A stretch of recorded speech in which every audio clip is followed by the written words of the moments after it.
Ci risiamo, Sicilia Cabaret, seconda edizione su Antenna Sicilia. Sì, seconda edizione su Antenna Sicilia, faremo 20 puntate, fino a maggio staremo con voi. Sì, tutti i giovedì alle 21:30, poi in replica alle 23, poi in replica alle 24:30. Insomma, sì, tutta la notte con Sicilia Cabaret. Starete insieme a noi entreremo nelle vostre case. Non ci tasere. Perché? Perché i piccini si scantano, facciamo una cosa un pochettino Ma più non è vero, dai, parlagli di quest'estate. Quest'estate dobbiamo ringraziare il pubblico. Bravo. Che è venuto veramente con un numero incredibile. Abbiamo avuto un sacco di pubblico in tutte le serate, in tutte le piazze, in tutte le città della Sicilia. Ragazzi, è per ringraziarvi. Noi abbiamo rimodernato tutto, pensate, personaggi nuovi, comici nuovi, facce nuove. Tranne la sua casa in prassissa, praticamente. No, perché era la lamentela dell'anno scorso. Più saporito. Sì.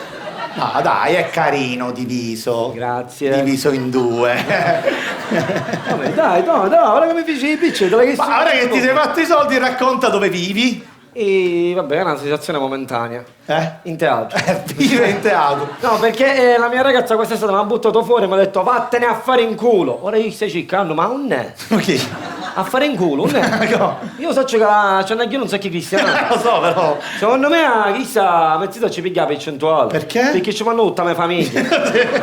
E stiamo ciccando, non lo troviamo. Però ad ogni occasione c'ho un bello letto ortopedico, Ma vaffanculo, non esiste come posto, capito? Ma non esiste. E non tu esiste. esiste il fatto che tu dormi in teatro, come fai a dormire in teatro? Ma c'ho un bello letto ortopedico, 9 risse. Sai che c'è qua? 8 piazze e mezzo, sai che è bello? Ma non devi trovarti una casa. Come devo trovare una casa? È da stamattina che giro per le case, ora ti faccio vedere. Fammi quello dell'agenzia immobiliare, ti faccio vedere. Per me non esiste a fare in culo. Fammi chiudere l'agenzia immobiliare? Sì, preciso. Salve. Vorrei una casa per me perché mi hanno buttato fuori. Ah, dal cimitero? Cioè lei aveva un posto al cimitero da morto? Allora, adesso è io sogno menafo. Va bene, fece 4 pitch, fammi aprire una casa. Guardi, abbiamo un sacco di proposte nuove. Tra l'altro abbiamo 3 appartamenti che mi sono arrivati stamattina, tra cui questo che è il mio preferito perché c'ha una cucina grandissima. Solo la cucina vale 3 stanze, ma lui la conta come una. C'ha 2 bagni, c'ha la camera da letto, è molto carina, ne vuole 120.000 euro. Quanto? La carina, 120.000 euro. Ma l'ha vista che cucina che c'ha? C'ha una cucina di 3 stanze. Ma tanto sanno tutti che io mangio. Mio tanto, te le facessi una cosa, ce le fa la cucina, ce le fa la cucina. Va bene, non c'è problema, guardi, è fortunato perché avevo questo appartamento che non c'ha neanche la cucina. Bello. E tra l'altro dicevo a chi lo vendo, ma qualcuno lo troverò, ma magari poi gli sistema la cucina, c'ha 2 bagni, e c'ha anche la camera da letto. Bello. È perfetta, ne vuole 60.000 euro. Quanto? Ma che è fuori? 60.000 euro, 2 bagni pure. Sì, ma su un mancio un capo. E me l'avevo questo problema. Hanno affì piante? Ma dai!